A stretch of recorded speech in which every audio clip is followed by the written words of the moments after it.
So can growth actually be bad if you run a small creative business? This is the question I've been thinking about a lot, and it all started with a conversation with the architect that did the Reset Hotel. So I've worked with James for a long time, and we sat down and had coffee recently, and he's going to start his own firm under his own name, and he was just asking me for general advice. So I thought I'd share a little bit of that today, right here on Maker Ranch. So saying growth can be a bad thing for a small creative business sounds like a hot take, but let me frame it a little bit. The term I always like using rather than growth is creating business density. Because what I've found throughout my career is that whenever I've tried to abstractly grow the business, I've often made less money. And you focus on growth when things are sort of working or you're just getting started and you need new clients or you want to charge more for the work you're already doing, increase revenue. But those things can be very different. If you're just trying to get more clients, that also means you might need to hire more people. And if your density isn't there or your profit margins aren't there, then you actually could lose money as opposed to when you were just a one-person shop just doing things where you were monetizing your time directly. So it's a little bit of thin slicing and separation, but I think it's really important because when you're just one person or maybe just a small team of 2 or 3, you often don't have dedicated time to think about these issues. You just kind of do the work. You feel the stress of, okay, I'm not quite meeting my financial goals. I need to work a little bit harder. And you abstractly kind of think, I need to grow my business. So the times where I've made the most money and had the best quality of life is when the business was staying the exact same size. When you have a business that isn't growing, you can really focus on efficiency, you can stay ahead of the work, and you're not introducing as many new, radical, changing, disruptive forces into that. You can just focus on a system that you already understand, you reduce the amount of questions that you're considering, and you just do the work, send the invoices, get the checks, deposit them, hopefully spend less than you're making, and keep building up those sort of savings. So in general, I find the greatest financial opportunity for myself has been, once things are working, locking in and keeping things consistent and churning out money until they stop working or you see a point of diminishing returns. Now that's a very luxurious position to be in once you already have it working. So I think what people mostly mean about growth, and this is where I am aligned with it, is in the beginning when you're trying to go from a hobby or a side hustle to a full-time job where you can support yourself on the work that you really believe in. So in that case, growth normally means getting new clients or selling more work that you're already doing. That's, I think, very specific things. And I would focus on the goal being, I need to get 2 more clients a month, or I need to sell 3 pieces of furniture that I built every month. Those are specific goals, and clouding them up by just calling them abstractly in your mind growth, I think is where we lose the plot and we lose the focus for the specific thing that you're trying to benefit. Because growth could be like, oh, I need to post more on social media so that I can build my following and sell more things. Or growth could be, oh, I need to go through my emails and check the spam folders and see if there's any leads that are come in that I haven't followed up on. Those are specific tasks that could fit under growth, but when you actually sit down and think about it and then analyze the situation you're already in, you might lean you towards a very specific version of that that optimizes the limited amount of time you have to increase the revenue or increase the clients. Business thrives on specificity, not vibes. So I like separating those things out because I feel like that's the actual key to get progress. If I go out and just get a whole bunch of new sponsors, I might just start disappointing them and being late on the deliverables. So that type of growth for me at this particular point isn't as important as really trying to dial in the projects, really trying to find the right sponsors that are seamlessly integrated into that content. And sometimes I do it well, sometimes it's a little more challenges, I'm sure you all see. But it's empowering for me when I know the specific thing I need to improve on, and it's anxiety inducing when I feel like I have this imperative to do all of this new stuff that I don't feel like I have time for, and I haven't even identified what that stuff is. I just have it as this burdensome collection, this dark cloud hovering over my head. So I like to say, if you feel like you need to grow, start making a list. What does that mean? How, when, where, why, under what terms? And I think then you'll get a to-do list that probably has nothing to do with growth and might have a lot more to do with efficiency or pricing or these very specific business-oriented considerations and tasks. So when I'm doing design work, I need to get clients to provide that service to and get paid for. So it's kind of a tricky thing. You can only take on so many clients without hiring people to fulfill the service underneath it. Anytime you bring on a new person, there's a chance that you might actually lose money on them, because I'm used to producing the design services in a very specific way that I know my clients will pay for. When I bring on the unknown factor of an employee working underneath me, it's really hard to predict how efficiently they will do it, how their hours of labor will translate into deliverables that my clients are used to. So anytime I try to scale and build out the team, it works often, but there's a good amount of times where my total profit margins go down. And you always have to factor in the administrative responsibility of expanding your team. I talk to small content creators or designers that are trying to grow, and almost, I would say 90% of them underestimate how much work it is to manage a new hire, train a new hire, quality control a new hire. They almost all expect, and I think this is a little unrealistic, that the employee they hire will be able to produce at the rate they're used to producing at as the business owner. You also have to factor in the realistic limits of motivation. I work really hard at my design work because I am the main beneficiary of it. It is unrealistic for me to expect that someone I pay hourly or I pay a salary to work as hard as I do. I would love it if they did. I would love it if it was, they saw a real career path and, a benefit to their future portfolio. But if that's the case, that means their eye is still probably on the prize of them having their own shows one day. I get in this argument with other business people I know, and they'll complain about an employee, and I'll be like, I get it. They're not working as hard. They don't care as much as you do. You own the company. They get a paycheck. You really expect them to. And then they turn it into, this kind of like morals and work ethic thing. Totally fine. But those things are not business concepts.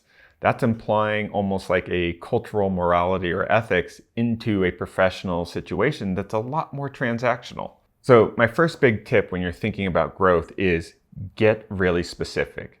Don't have vague goals. Identify what you mean, what you can do, and a plan to execute it. So let's double click on this concept of density. I like this because growth means bigger, but the bigger you are, the more surface area you have and the more potential liabilities. You're more likely to have an accident when you have 20 employees than when you have one.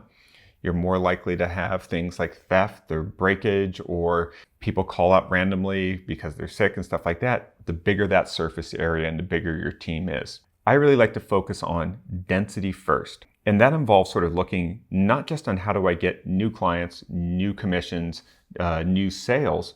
It might focus on how do I eliminate some of the things that are taking up a disproportionate amount of time relative to the amount of money that they're bringing in. And these things will change over time. When I got started with Homemade Modern, which was a content-oriented business, I put probably more time into the website than I did into the videos. That made sense at that time. That was the sort of blog era, and search engines were how people discovered your videos ultimately. There was also a really robust ad network for just sort of basic web pages. Over time, with things like Pinterest and the growth of YouTube and Instagram, things have shifted more to the apps and the social media platforms. And so it took me probably too long to realize that the time I was putting in initially to the website wasn't a good return on the investment. And I really should focus more in on expanding the projects, getting them more from vases to furniture and then even bigger to buildings, and probably less time on these step-by-step blog posts. I did that too late. I probably did that 2 years too late. And so there was a huge opportunity cost where I was trying to grow by just doing more. And I wasn't really factoring in, no, I have a limited amount of time. I need to focus on the density of where the revenue and the audience development is.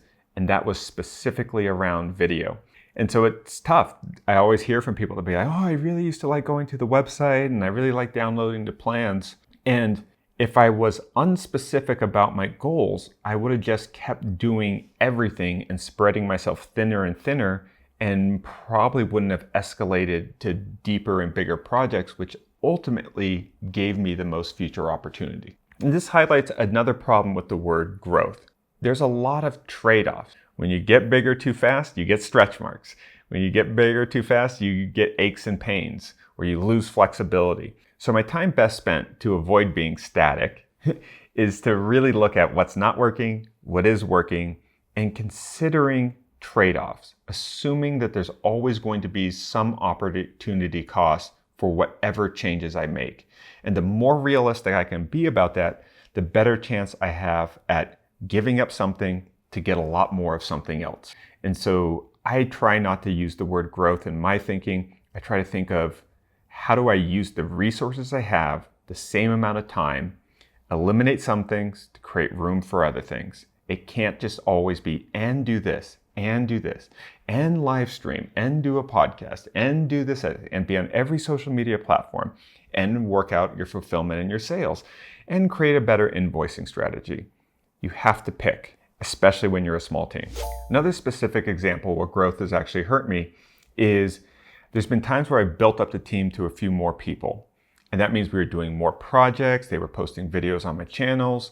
And what I found was I didn't really account for the extra time I would spend invoicing. And so as we had more videos going up and more brands to invoice, build, do refinements, re-edits, I was spending less and less of my time designing and being in front of the camera. And I was spending more of my time doing the administrative roles for other creatives that were doing work that wasn't really performing as well as mine.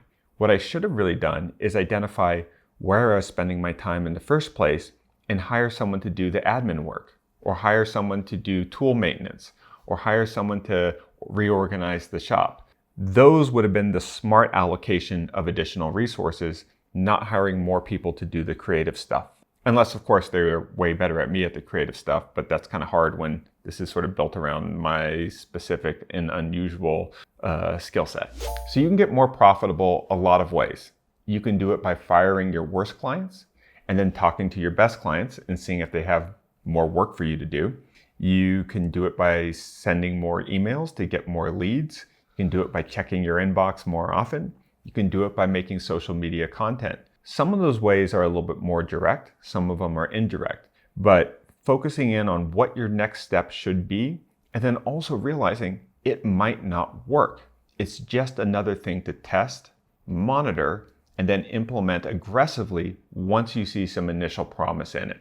So just remember, your financial needs could be met by reducing the size of your business, by eliminating that one offering on your website that's more hassle than it's worth, by focusing on products that have higher margins if you're selling them, by reducing the number of clients you have, but increasing the scope of work that you do for each one. So growth could be great, but don't always bet on it. Challenge it, think critically about it, and hopefully we'll all manage the money in and the time out a little bit better. But let me know what you think. And if you have any specific examples that either contradict what I'm saying or support it, I would love to hear it in the comment section below. And shout out to James Hughes. You can search for him on Instagram. We're really going to enjoy watching you sort of build out your own firm. Couldn't be more excited for you, and I think it's going to crush.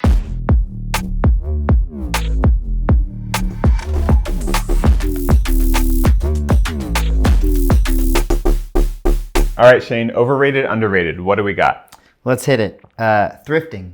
Thrifting is really interesting because I think it's been having a moment over the last 5 years or so where it's gone from being this thing that was about budget friendly, DIY adjacent, kind of like cool hipster or a little bit on the crunchy side, to being a way that people are actually pursuing serious curation and even some higher end looks and feels to whether it be outfits and clothing and style to even home decor. So something has changed in my mind culturally about the way we think about thrifting. I think part of it is that we kind of reached the peak of direct-to-consumer startups. There was this time, maybe around the kind of beginning of the pandemic, where just always seemed like there was all these like pretty tasteful, basic, whether it be t-shirt companies or furniture companies that were going direct to consumer. Think of all the bedding companies, and they all did kind of clean things that weren't overly branded, a little bit on the minimalist side. They would hit upon sort of taste themes like, oh, all natural linen, or I guess it's even exists in food with all of like the kind of meal prep kits, whether it be like Factor or HelloFresh or Blue Apron. Something's happened where I think there was so much money spent on these startups, so many ad dollars on putting these in front of you. They all seemed tasteful, but not that tasty, if that makes sense. And I think the result is that people want a drive towards authenticity. When you increase the awareness of a whole bunch of things that seem perfectly fine, nothing maybe feels that unique. And even when you look at it in music taste today, I think people today are a lot more eclectic. When I was like a teenager, we listened to music within like 3 to 4 years of when it was produced, and we were really into that moment. When I talk to young people today, they're sampling from all different decades. Now, part of that has to do with access, but we have access on our phone to the biggest catalog in the world. It used to be that you have to wait until you get that furniture catalog or that clothing catalog to even see what your options were. Now the options are literally piped directly in front of our face. So we're inundated with new options. And when that supply of newness just explodes and is in your face and everyone's vying for your attention to put more new things in front of you, I think it makes us long for things that no one's trying to sell for us. And people aren't trying to sell thrifting to us as hard. And so the discoveries and finds there feel more unique and more special. Now, that being said, of course, there's a lot of clothing boutiques that go and harvest the unique vintage clothing and then rack up the prices quite a bit. That's really paying for curation as a service. Now, I think people can be a little bit more critical of it when it comes to clothing, but I think bookstores are another example that don't seem to get the same scrutiny. I love a good used bookstore, especially when they really put time into curation. If you're ever in the Joshua Tree area, I highly recommend a bookstore that's in the same building as Kitchen in the Desert. Kitchen in the Desert is one of my favorite restaurants, and the bookstore right next to it is a perfect place to kill 15 minutes while you're waiting for your table. But thrifting books directly is awesome, and I guess maybe it's because bookstores don't mark them up as much. But it's always funny to me that people really have a problem with some of the prices that vintage clothing stores charge, but less so with vintage bookstores. So I'm a big fan of thrifting. When it comes to furniture, I'm always skeptical of upholstered things. My favorite thrifted furniture has been kind of like steel and wood furniture, where the steel's in good shape, but the wood needs to be replaced. And then I kind of like DIY the wood parts, and those are always fun. Cool. All right, what's next? All right, peptides like Ozempic. I have no opinion on it whatsoever because I'm not a doctor, and nor should you listen to anyone that isn't your specific doctor. Don't know. I just know that the likelihood of me staying consistent by injecting myself, like it's hard for me to remember to take pills or supplements on a daily basis. I think the most consistent I've ever been is with like creatine gummies, and then I found out that those gummies really didn't actually contain creatine like they said they did, or they just contained a tiny amount. So I don't think I would ever maintain something that involved me sticking an EpiPen or a needle into myself on a daily or weekly basis. I just don't think I have that adherence to a specific schedule other than coffee. So I don't know. And I guess if I was dealing with issues that they could be potentially beneficial for, I would just talk to my doctor. What's next? Good answer. Public apologies. Oh, public apologies. I don't think there's anything wrong with making an apology. I don't think I've done too many of them, but I also don't do too much stuff other than building, at least for online content. I think it's, if you mean it, say it. There's nothing wrong with it. There shouldn't be shame associated with apologizing. You shouldn't feel shame if you got something wrong and need to correct it. So if you feel like you owe it, do it, and then don't worry about it. But probably stressing about whether you should or you shouldn't sounds like unproductive and an unfun mindset to be in. A side hustle. Side hustles are great to test out and see if something has potential. I don't like immediately jumping into an unproven thing when your sort of financial future is at stake. With Homemade Modern, I was still working as a designer for a long time before I went full time and trusted that it would. So it wasn't until I was making about 70% of my income from the side hustle doing content that I kind of went full time and over. Some people, it's a little more conservative. It also just depends on how much time that it takes. But don't take anything for granted. The opportunity is to dabble and sort of test things out. Now, I will say the one thing I've seen consistently across all the creative people I know that have gone from side hustle to main gig, not a single one of them, there's probably about 20 that I've known and where I kind of know what's actually going on.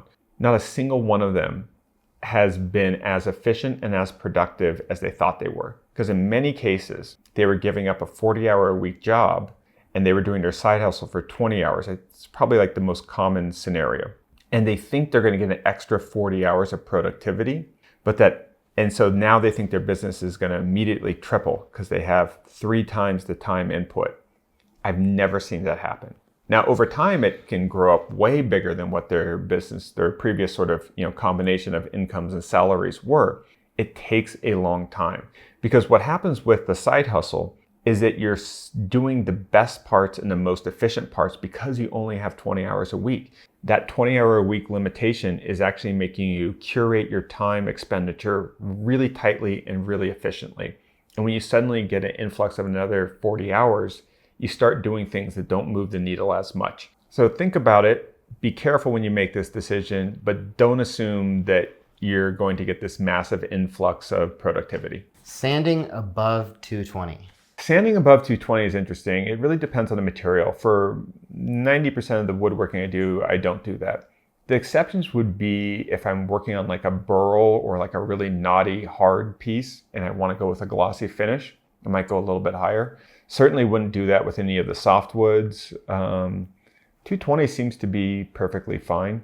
Now, when it comes to stone and concrete and harder materials, and forget about epoxy, then I think it's really worth considering, and there's a lot more nuance to it. Handshake agreements. Informal handshake agreements in business are fine as long as the stakes are clear. The more complicated it is, then the more you need to paper it. I think handshake agreements are efficient and fast, and I think there's a lot of tendency for people that are early in their entrepreneurial career to overly try to formalize things that don't need to be formalized. I'll give you an example. I'm talking to a new startup that's doing some really interesting things with recycling materials, and they want to bring me on as an advisor and give me equity in the startup. Done this a few times, it can be great. Now, that's going to be a lot of paperwork, a lot of contracts, and I think of all the startups that I've taken equity in, maybe only 2 or 3 out of 10 have ever produced a return. So do I want to invest in that administrative work, complicating my tax returns, if I'm not even sure this, look, startups have a high failure rate. It's just the facts of the matter. So this is a case where we're kind of going more with like a handshake agreement. One, I'm just starting to work with this team. I don't know if my personality is going to be a good fit for them. I don't know if my skill set will be a good fit for them long term. It seems to be right now, but they may pivot into other industries or other focuses where my skill set isn't as needed. And then you're in a weird situation where you kind of invested time. So for that kind of situation, I'm fine with a handshake deal and just kind of a feeling out period. There's been other times where a verbal agreement only has kind of come back to bite me because people have different memories of things, to put it charitably. And so I think at the very least, I probably wouldn't do any kind of financially consequential things on a handshake or verbal only. But there are times where I'll do things that have a reasonable amount of economic value based on an email agreement, just so at least there's some written record. So if my memory is failing me, I can just search for that email and get some reference. So at the very least, I would say maybe not handshake agreement, but an email prior to contracting sometimes is fine. Vivor. Vivor is this company that makes a whole lot of everything. So they're like kind of the Harbor Freight of everything. And like Harbor Freight, some things are a great deal. Some things are kind of minimal quality. I've gotten a few things from them. Most of them have been fine. And I think they're interesting. They have that kind of like TikTok, Temu stigma, I think, because they advertise so aggressively on TikTok. But they're a brand I'd be curious to work with. Hotel gyms. Hotel gyms are usually pretty mid at best. I think it is often driven by kind of insurance liabilities.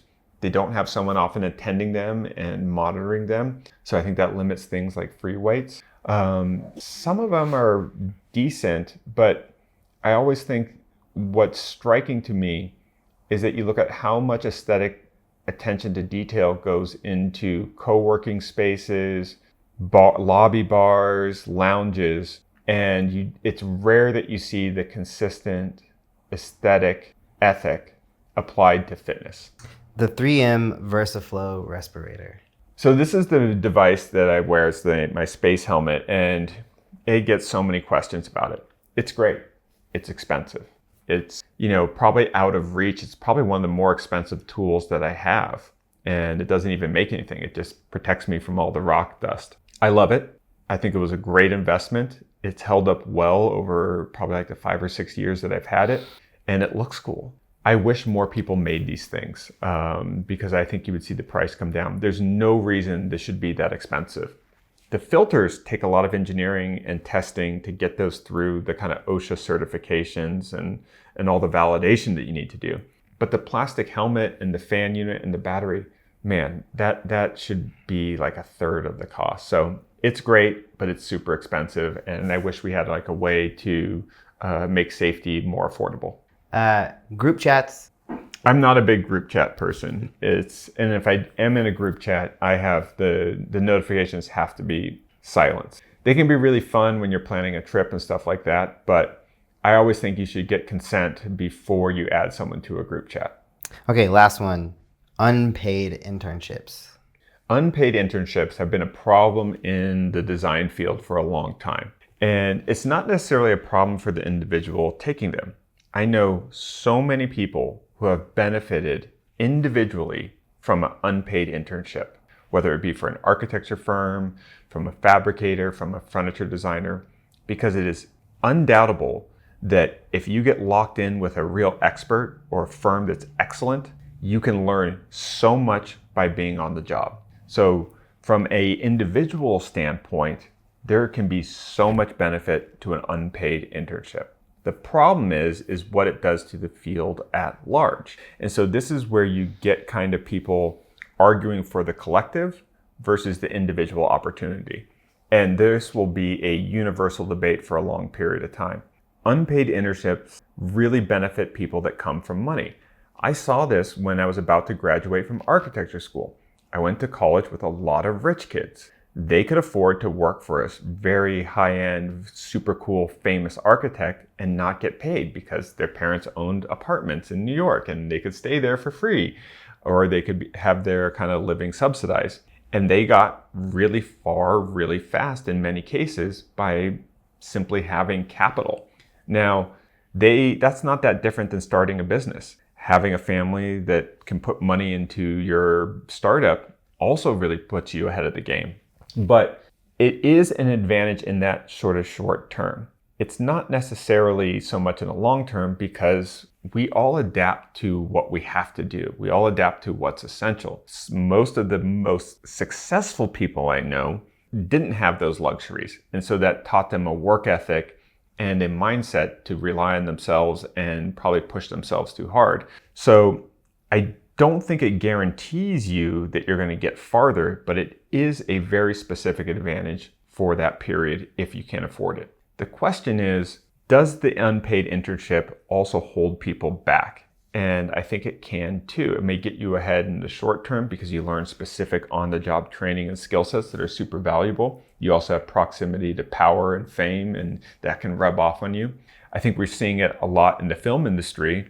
But at the same time, because we're seeing in the film industry, I think the film industry is suffering. There is no field that embraces nepotism more than the film industry, at least that I know Architecture is not as bad, but still there's quite a bit of it there too.